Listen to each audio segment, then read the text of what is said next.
Chair, whenever you are ready, sir. All right. We'll go ahead and call the meeting to order.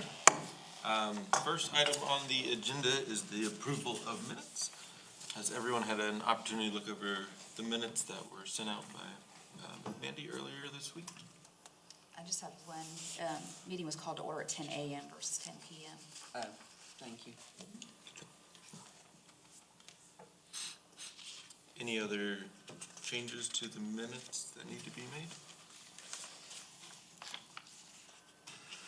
Okay. Hearing none, do we have a motion to pass the minutes as presented? Motion to approve minutes. Second. All those in favor? All right, wonderful. So Phil, I guess I will turn it over to you for your treasurer's report. Yes, sir, thank you.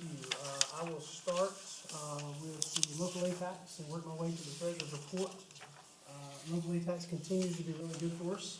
You can kind of see on the right-hand side, last year we were 5% up from a total, and then the first quarter this year is also 5% up. So things are still on a really good spot. I'll show you later in the meeting a short-term rental report, and you can kind of see the occupancy's down, but because there's just a saturation going on, there's a lot more properties out there. But you'll be able to kind of see where we're at when we get to that point.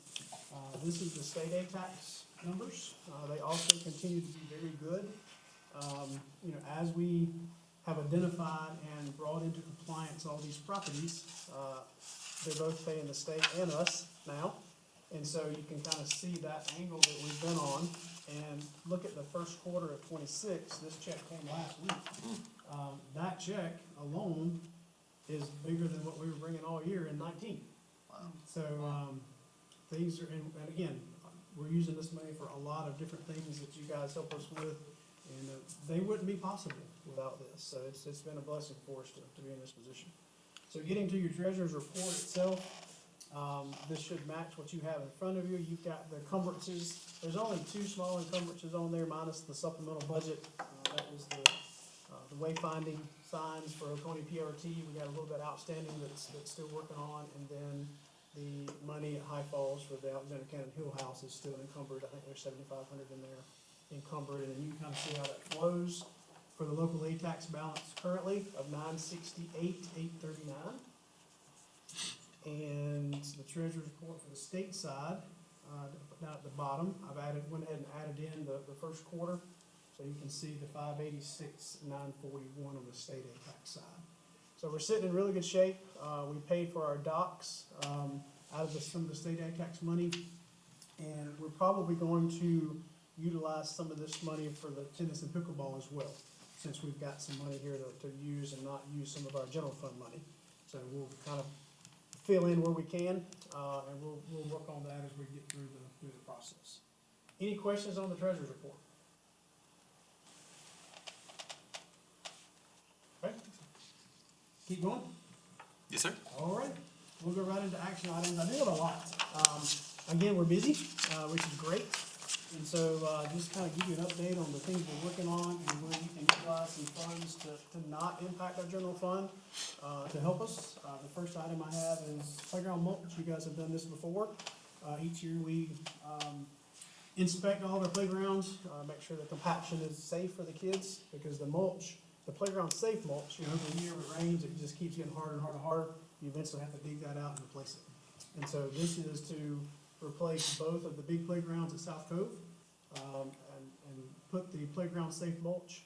It is ADA approved. That doesn't mean it's easy to use with a wheelchair, but it is approved to do so. And we hope one day that we're gonna be able to pour this in a pour-in-place surface down the road. So that is on our long-term radar. So until we get to that point, we'll keep working on the mulch. This is to do both the playground you see in the picture and the playground out in the campground. So that's a cost for, I think that's 2 truckloads, for mulch, 1 for each playground. It's an 18-wheeler that comes in, and we use 1 for each location. What's the cost difference between the mulch and the pour in place? A lot. I figure it's significant. Just to put a pour in place on the playground you see is a little over $250,000. Oh, wow. Okay. So that's way down the road for us right now, but it is something that we're striving for. Understood. I would like to expand it all the way over, if you're familiar, that playground border that you see on the left side of the picture there's about 15 feet over to the sidewalk. So in the long run, we want to take that border up and do pour and plate all the way over to match the sidewalk, so you could roll right off the sidewalk into the play area. Sure. And then enhance that space with some ADA, components to add to the playground. So that's down the road, Sure. and that's looking at probably a $250,000 project, just for that one location. So playgrounds are expensive. Mm. Any questions on that? Would you like to do these as we go through them, or would you like to come back? I say we can do them as we go through. I like that. All right, do we hear any approval for the $7,500 for the mulch at the South Coast Park Playgrounds? I'll make a motion to approve. Second. All those in favor? But Unanimous? No. Okay, sorry. Yeah, good. Yeah, sorry, I was talking. Sorry, it was unanimous, by the way, Thank you. if you guys missed. So this year, we have been extremely busy with our events. Typically, we budget for, around $20,000 to go towards event production and event hosting. This year, you can see at the bottom, that's running us around $55,000 to host all these events. So this request is for $35,000 to kind of bridge that gap, to help us continue to meet the demand. If you follow the spreadsheet on the right-hand side, the economic impact, you can see all that to the bottom, what that gets us for the return, and that money is that's direct. That's not a modifier, that's not a multiplier, that doesn't count their practice days or anything, that's just the direct impact of the day of the event, and the money that we anticipate they're leaving in the economy. So you can kind of see the return you're getting on that investment, but this request is for $35,000 to bridge the gap between the 20 we budgeted and the excess of events that have come to us this year. And that happens sometimes. And we'll be able to manage through them. The biggest one is you can see on February, that is a $30,000 event, Major League Fishing Pro Tour. That's the one that's on TV. We're hosting that one at Seneca Creek. And we were able to land that this past summer. And so that kind of pushed us a little bit further down the road, and then we added some cycling events as well. And so that'll help us bridge the gap to be able to host all these. Anyone have any questions for Phil on this one? All right, well, I'll go ahead and make a motion that we fund the $35,000 for the events to be held this year in Oconee County. Anyone have a second? Second. All right, all those in favor? The next project, talk about High Falls Park a little bit. Our campground at High Falls is 50-plus years old. We've addressed an area at a time. This request is for us to do an electrical layout. An electrical engineer will actually do a layout based on our existing transformers that are on site, help us build a new electrical panel to serve today's campers versus what it was built for. When we've done that in the past, we actually lost a couple of sites because we didn't have enough wattage, is that the right word? Amperage. Coming into the park. And so as we are able, we will update transformers as well. But it's $3,700 to do the electrical engineering work to set all that up. And then we will have to take it out to bid. Once the engineer gives us the framework, we will bid the framework to actually do the project. So that may come back to you at a later date. This is the start of that, if that makes sense. And this will handle all 4 other restrooms, if I'm correct, And all campsites. and all the campsites. Are the campsites gonna be like 20, 30, 50? We don't know that yet. But we won't know that until that evaluation is done, and we know how much power we got. So when we did the first section, it was an emergency because we blew the transformer. And so we had to do that this past year, and I think we lost 6 sites. And we were able to do a couple of 50, but not as many as we wanted. So as we go through and we're able to update transformers, we want to build that system up to meet today's demand the best we can. But it's a really old system out there. It's original to the lake. And so we'll have to actually go in and put in new lines and transformers and everything. But this is the engineering for that side. Make a motion to approve it. Second. Wonderful. All those in favor? Awesome. Thank you. Unanimous. The next one is, some of you have seen this pavilion at South Cove. This is our Octagon Pavilion. It is also an older structure, it's 25 years old. The body of it is really good. The ceiling, the roof, all of that's good. You can see the picture on the bottom. There's 16 posts that go around that building. 25 years ago, for whatever reason, it's a terrible design. You know, typically you would pour your concrete and you would mount those on your concrete and you would have where you could change them out. They were direct buried and then the concrete was poured around them. And so now that they're rotting at the base, the only way to get through there is you gotta dig up the entire spot and you gotta support the top while you're doing that. Well, that requires us to have a structural engineer to draw that out so that we can bid the project to do it. We can't just go and our folks kind of hold it up while we do it. So that's something that we have to get some help on. So that's $12,400 to use an engineer that we've worked with, actually same engineer for High Falls, that will help us lay that out so that we can then bid the project. Right now, we had to close it. It was deemed unsafe last August once an inspection found what we found. And that's probably not the worst of the posts. That's just one I got a picture of. Anyone have any questions for Phil? Is there a motion for the $12,400? I'll make a motion. Second. All those in favor? You guys are on a roll. There's a common theme. Current system is 50-plus years old, and you'll hear that one more time today. But this is the original dump station. So when campers leave our campground, they go and dump their, we call it the honey pot, as they leave the camper and they rinse out their camper before they exit the park. The current one on the right-hand side as you leave the park, it's original. It was 50 years old. There was more junction boxes down through there than I can count where we've had clogs and they've added to it over the years. Well, as we did the scope of work for the tennis and pickleball project, that expanded over into that area. And so it needed to be replaced because we had put a whole box of Band-Aids on it already. And so this is, the $30,000 is for the work. So we will bid this out. We will replace the existing septic tank that's in the ground and we will run new drain lines and just abandon the old drain lines. So, and we'll do that in conjunction with the scope of where the new parking lot's gonna lay, so it doesn't interfere with the new parking lot. So a lot of that had to be done because of the project that we're working on with the tennis and pickleball and the new parking. So right now, this one's down and closed, in anticipation for this start, and we've got the new one open on the other side. So if you come into the park on Sunday morning, you'll see a line of RVs working because we only got one station right now. So we're working to get through so we can get back to open. Anyone have any questions for Phil on this item? Phil, have they already supplied a DHEC permit to put one in the place of this? Or do you have to get one? There's an active permit there. Correct. Yeah. There was a permit put in 1975. And it still fall under that permit? It does because it's maintenance. Yeah, we're changing the exact same size. Right. Are we going up? We're not going up. We're not going up. Yeah, exact same size of the tank. And so it doesn't require a new permit. Good, thanks. But we are doing a new septic tank for the restroom that's over there for pickleball, and that has a new permit.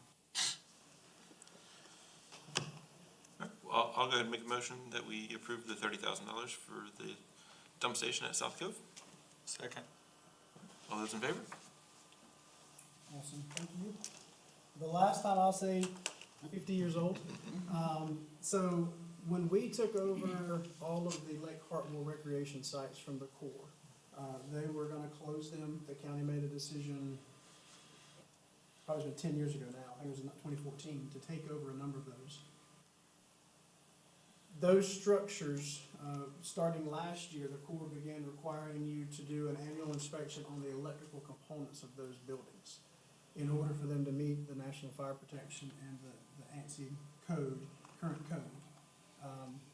Them being that old, they don't meet that. And so there are a number of upgrades. So we have already used an electrical contractor to go through and identify the bullet points for each of those buildings.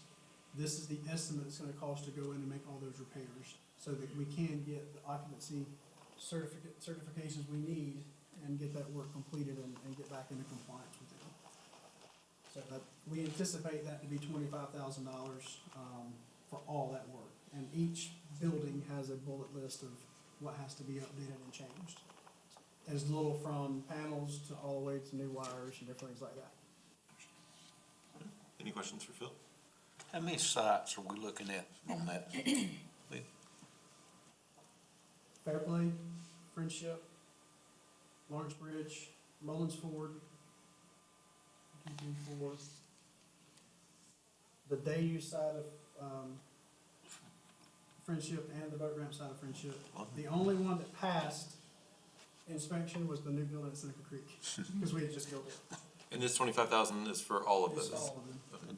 That's what we anticipate based on our conversations with the electrical contractor that did the bullet points for us. Understood. Do you hear a motion for this item? Make a motion. Second. All those in favor? A couple more. This one, I didn't have all the information today. I can do one or two things. Normally, when I bring this to you, I've got the dates, I got the number of players and everything ready. Just being honest, my last 3 weeks, I did not get all this together. So we can either conditionally do this and you say pending on me approving this for each project, or I can bring this back to you in February. I know that first event is in March, so it'll be cutting it close for the February meetings. But we typically do $1,000 for each of those tournaments and help them host those disc golf tournaments. Last year, the 5,000, the economic impact, going off memory, was about $50,000. So it's usually a good return for our money. But I didn't have all the information ready for this today in terms of the exact dates for these disc golf events and the number of players. But it shouldn't change from last year because they fill them up. Are these the same 5 that we It's the same approved last five year? we've been doing. Okay. So I realized this morning I didn't have everything, and I thought, you know what, you may wanna do it, and just let me approve it as they come through, or if you wanna hold it to February, I'm good with that too. My thought on it is, since it's something that has been approved before and we've done before, to let you go ahead and, we go ahead and approve it, with that stipulation that it goes to, the same ones that We we've won't give done out the before. money until they show us the economic impact statement we require. Right, I'm okay with that, is everyone okay with that? That's great. So I'll go ahead and make a motion that we approve the $5,000 for the disc golf sponsorships. Second. All right, all those in favor? This, is this not, oh, no, it's two more. Well, 3 more, sorry, I thought I was close. So Placer Software, is anybody familiar with that? I know Riley is. Yep. So Placer Software is a location-based software. Everybody has a phone. And so it doesn't really get your personal information, but it does track how you travel. And so, just like the software with our short-term rentals and how it's enhanced our ability to be in compliance, the Placer software allows us the ability to see our visitors and how they move through the county. And when we build our marketing plan, it helps us really make sensible decisions on knowing where we're marketing those dollars, because we can follow those visitors and see where they're coming from. The map on the right is a heat map just of Oconee County. So when we were demoing the product, I asked for a heat map for the last 12 months to show the visitation into the county. So you can see how far that reaches out. Now, we can drill this down to Sertoma Field or downtown Seneca for Jazz by the hour, and we can say, we wanna know how many cell phones were at Jazz on the Alley for more than an hour on this date, and we'll get a report back. And then it does a heat map, and it shows you where those people are coming from. But we can do that for our major events, and so this is gonna be very good for us from an advertising and marketing side to be able to say, we know we're marketing in a place that we're getting people from, to build upon that. And so this is a request to partner with the county. I've got 5,000 on our side to partner with the county to buy this software. And there's a couple things we're gonna use it for in-house as well. Things like the landfill, things like the quarry, things like some economic development sites. We can kind of look at those locations and kind of do some homework and see where those people are traveling to and from, and help us make some really good decisions. So I really like it, and I want to add it on to us, if nothing else, for a year. And let's see if, actually, it's a 3-year contract. we'll do it for 3 years, and if it works out like I think it will, it'll be an easy sell to continue. Or if not, then we obviously won't do that in the future. But I wanted to bring that to you because I think this is something that's gonna really be beneficial to us, on the software side, both from the advertising and marketing and the everyday business of our county. And looking at, you know, how many people are really using a landfill and where they're coming from. Does that go down to the individual level, number level? It does not go into any personal information, it just shows your That your was my- location.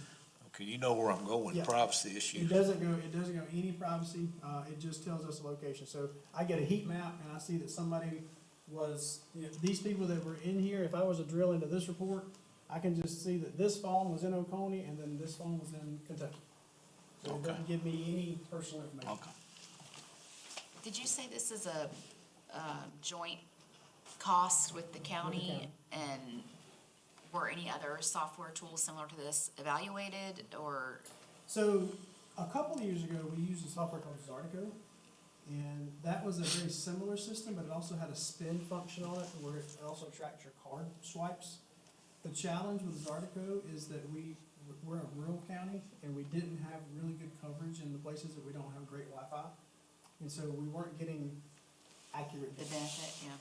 This appears, we've tested it on a lot of different places, and it's not gonna get a place where there's 100 people or 200 people, it's gonna be a place where there's a lot of flow, but it will begin picking up, and where we've tested it, it looks really good.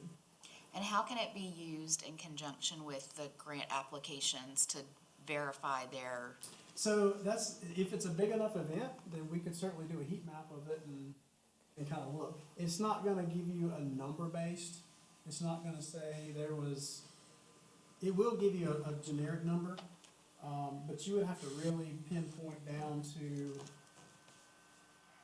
for a festival, could you do all day and say, I wanna know how, because how long would you say they had to be there? We could do 4-hour time slots, we could do 6-hour time slots, we could do 2-hour time slots.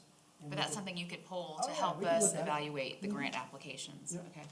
You couldn't break out vendors out of that. No, and you couldn't. no, but vendors are visitors too, Yeah. so. Not really, I wouldn't really necessarily have to or want to.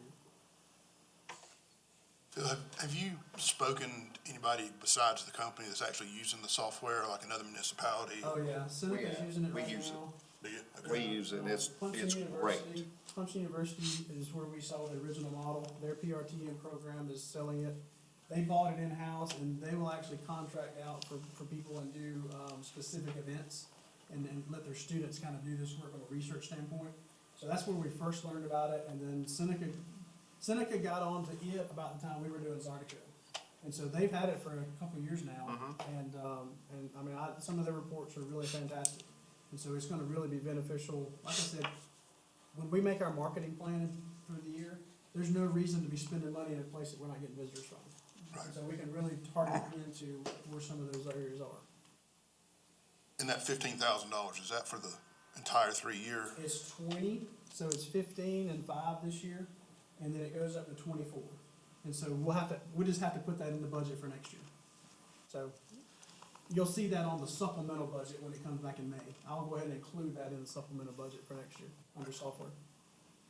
So the 15,000 is just for this year, and then next It's year just it goes for to this year. 24? Next year it'll be 24 total, and again, I'll ask the county to see what they can partner with. Oh, I got you. Yeah, So this doesn't break down to the individual phone number? does not. This is, just shows a hotspot? Just, yep, there's not, no privacy issues, no, this is field service. So when you get a phone. collection of cell phones in one area, That's correct. that's what this is doing? Yeah, It and can then tell it's- you where it they can- came It tells you, you can actually look at it the previous 48 hours, and post 48 hours. I follow. That's kind of telling you where that. So you can see phone how is cold moving. it was compared to what it is today. I got you. And then you build your parameters around, I only want to pick up people that's there more than 10 minutes, or people that's more than an hour.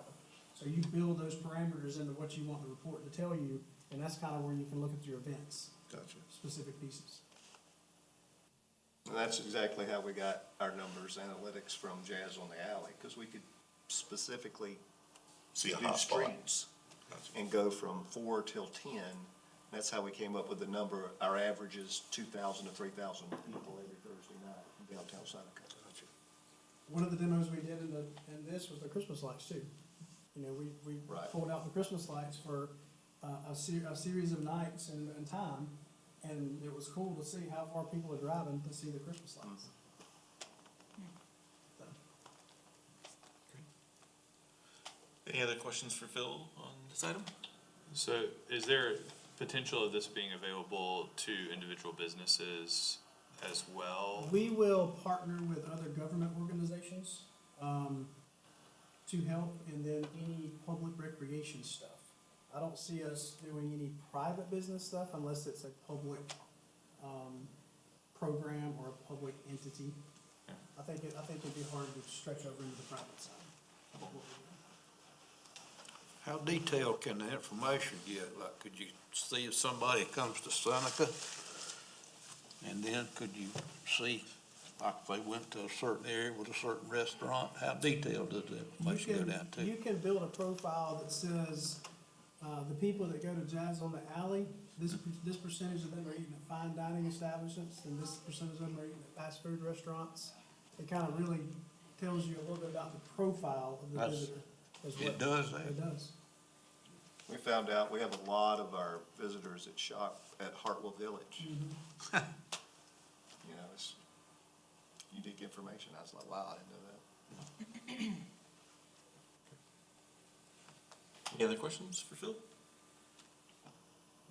Do we hear a motion to approve? I make a motion to approve. I'll second. All those in favor?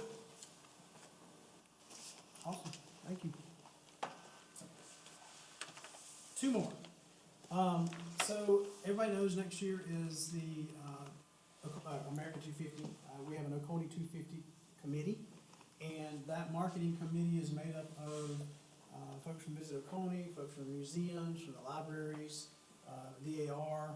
We have a lot of people that are in the room, in those marketing meetings, and they put together a marketing calendar. This is just the, kind of the highlight, and you can see where January starts, but it goes all the way through December.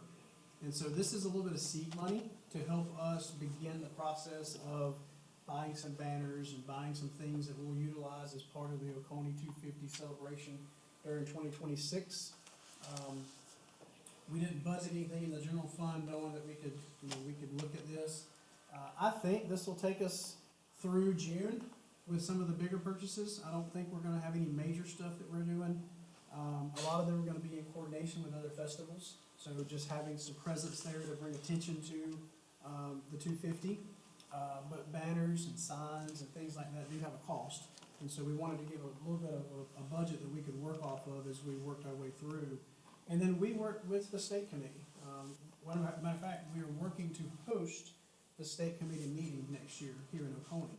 And we'll have them do their 250 state meeting, and then we'll have a tour set up either before or after that meeting that the public can be made aware of, and they can come and be a part of that as well. So every county's got a lot of different things going on, and then the state has also programmatic stuff going on throughout the year. This is just a little bit of seed money for us to kind of work here locally. And, you know, if there's ideas, certainly pitch them to me by email, and I'll get them to the marketing committee, and we'll work through them. I know you said that, there's some individual things across the county that's going on for the 250. Is the county itself doing anything? I know some of the council members have expressed that they would like to see the county to possibly do We something. haven't sat down with them yet individually with council. We are open to that, certainly. Some of the things that the state doesn't allow you to spend the money on, like you can't spend on fireworks and things like that. But on tangible things like banners that we would use on the streets and things like that, you could do it to help host some festivals, you know, if we wanted to make something, enhance an existing festival. We're not looking at creating anything new here, we're just kind of looking at enhancing some of the things already going on with a presence. But we are open to ideas, absolutely. Any other questions for Phil on this item? Do I hear a motion? Make a motion.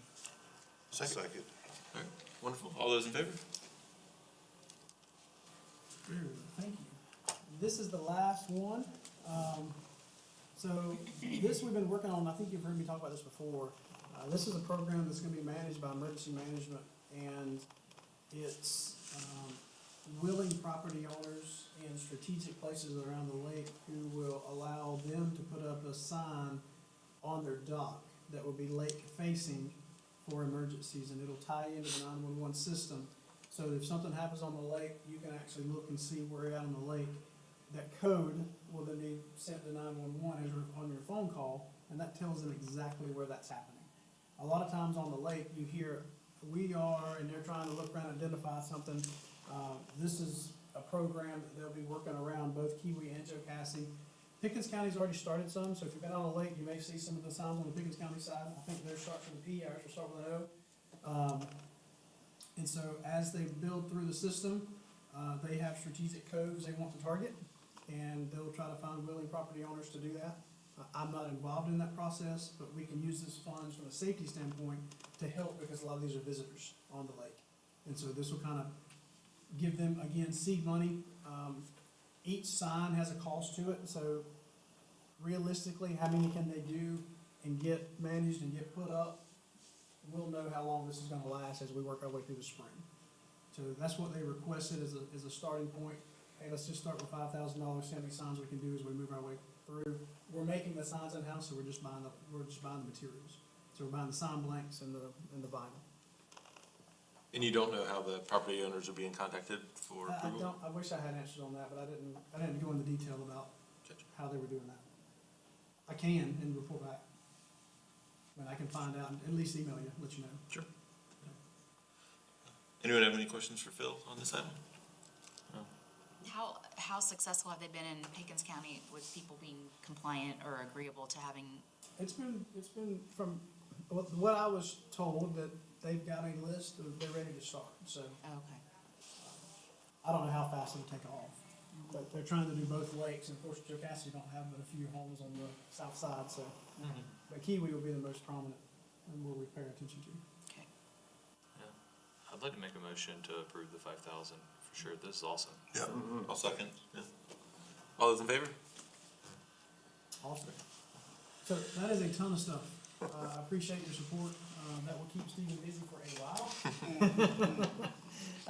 And I'll kind of work our way through an update if I could, just to kind of share what we got. Absolutely. We have, just recently put in, you guys voted to put money towards docks, if you remember. So this is one of those 5 docks at South Cove. This allows now people to pull up to the dock and get to our retail space, at the store. And, it's gone over really well. This is, again, one of 5. And I'll just kind of go through each part quickly and kind of give you a quick update, where we are. Some things are in process, a lot of things are complete, and then a couple things are in the future. So I'm not gonna go through each one of these, but I'll just kind of put it there for a second. If there's any questions, I'm certainly can ask or answer, and if not, Stephen's here that can help me. This is High Falls.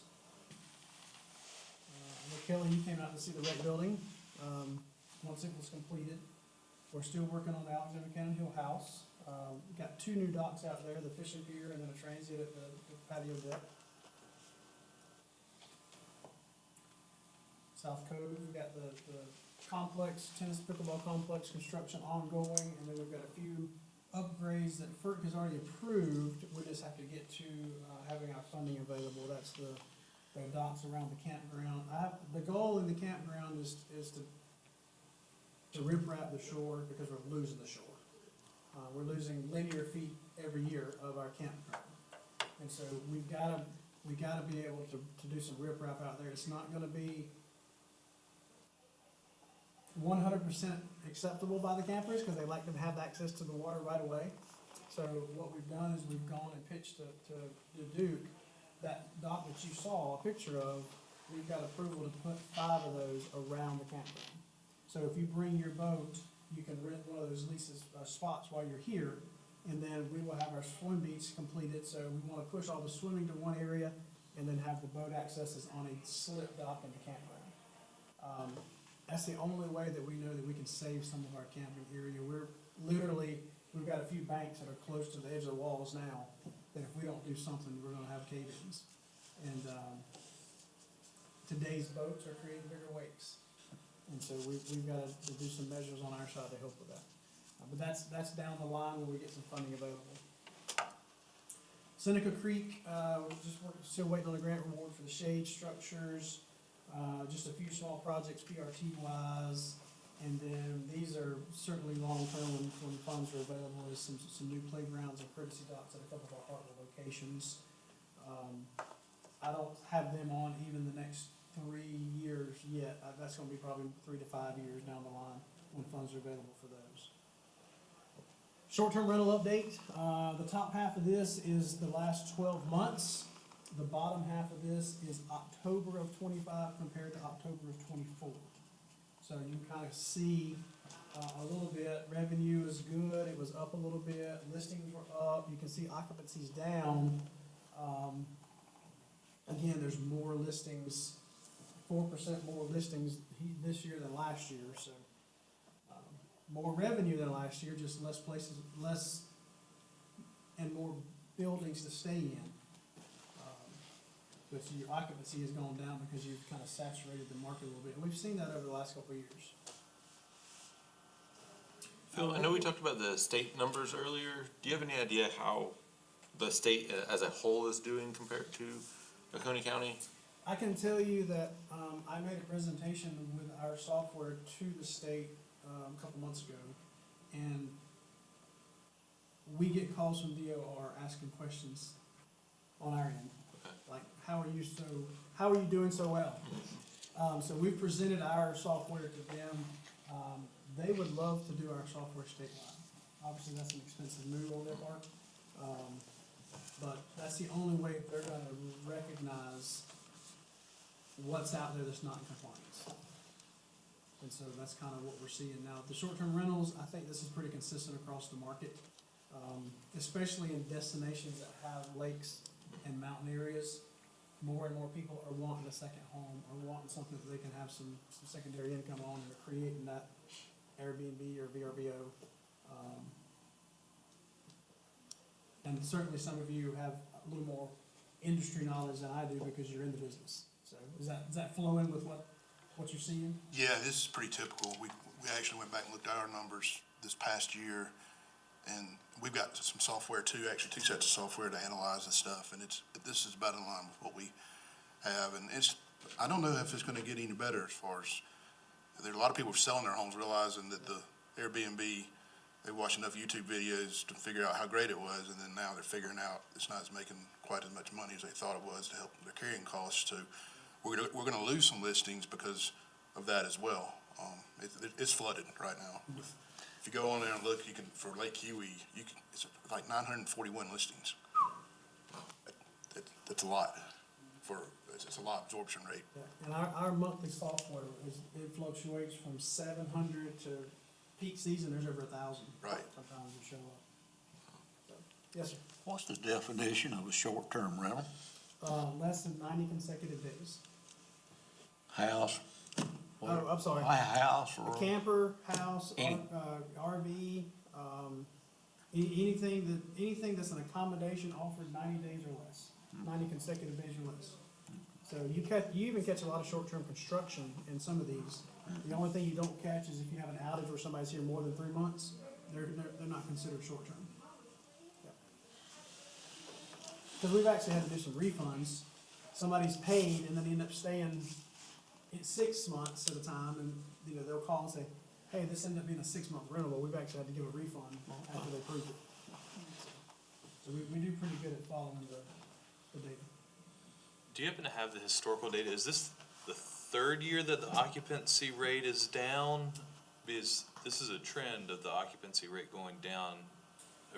This is at least the 3rd year. Okay. But every year also the revenue is continuing to climb and the listings are continuing to climb. So it's really, you can see it on paper. You've got more people coming, but you've got more houses. And so the occupancy and filling those available slots, that number, that percentage just kind of keeps falling a little bit. Motels? Because of what's available. Yeah, you got an increased market availability. Gotcha. You still got a climb of revenue coming in and a build of more people. But that saturation is moving at a higher rate than the people are, and so it's causing the occupancy rate to drop a little bit.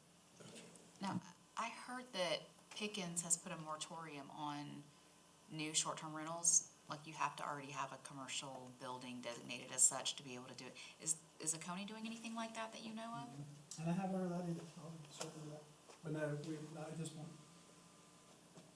Each city has, you know, an opportunity to handle their jurisdiction, but we haven't done anything out in the unincorporated areas. Okay. Motel separate.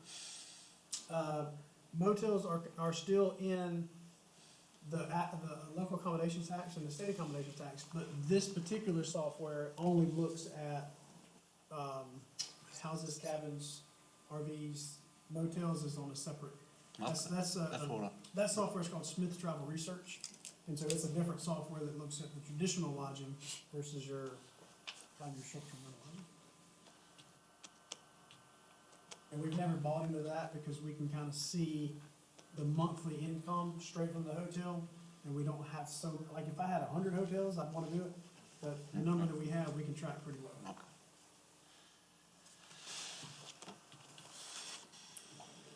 This is our internal workload indicators, just stuff that we keep up with internally, talking about how many buildings we rent, how many parking passes we generate, and camping nights. You can kind of see that when COVID hit, we kind of stayed at that number. The only misleading number on here is the building rentals. All the way from 20 to 25, you know, our rec buildings have been either on or offline because we've been renovating them. So now that they're both back online, I expect 26, that number to climb a good bit because we lost some rentals in there. But you can kind of see the trend at post-COVID, we're kind of staying at that number, and that's what our revenue and stuff show as well. This kind of just mirrors all those events you saw on the earlier request sheet. We're busy, got a lot of good stuff going on. And then the last thing I need action on in your discussion is the 2026 meeting dates. So this is the typical Thursdays that we look at. They're usually just a day before or a day after, depending on the calendar from this past year. February 26th and March 5th will be the first grant cycle.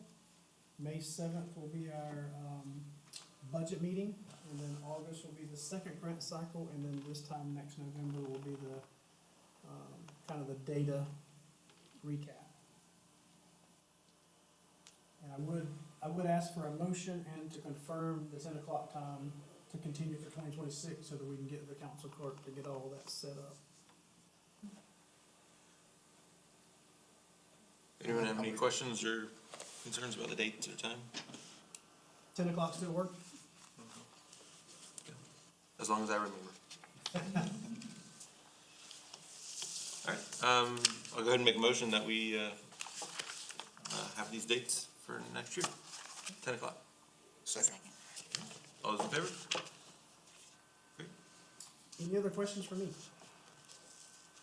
This goes back to something you said a few minutes ago, but I'm just curious if we can see if there's any impact on the store sales, the retail store sales, as a result of those courtesy dogs going in at some point next year. I would be curious to see if that We are helps. here. Okay. We're curious to see how much people will pull up and use them. Right. We've seen more people pulling up for the restroom right now and the playground. So they're pulling up and accessing the playground and using the restroom, and that is something that was needed. But we do think as the season works our way through, people will be coming in and getting drinks and snacks and things like that. Right, right. Because there's not a ton of places around the lake to do that. And is there a time limit on the courtesy dogs? How long they can leave the boat there? Like if they're camping there, can they leave there? We don't, right now, we don't have anything that allows you to do it overnight. It's strictly for your visit. Okay. Once we do the ones in the campground, we'll be able to lease those overnight for Okay, that location. okay. Thank you. Any other questions for Phil? I'll go ahead and make a motion that we adjourn. Second. All those in favor? All right, we are adjourned.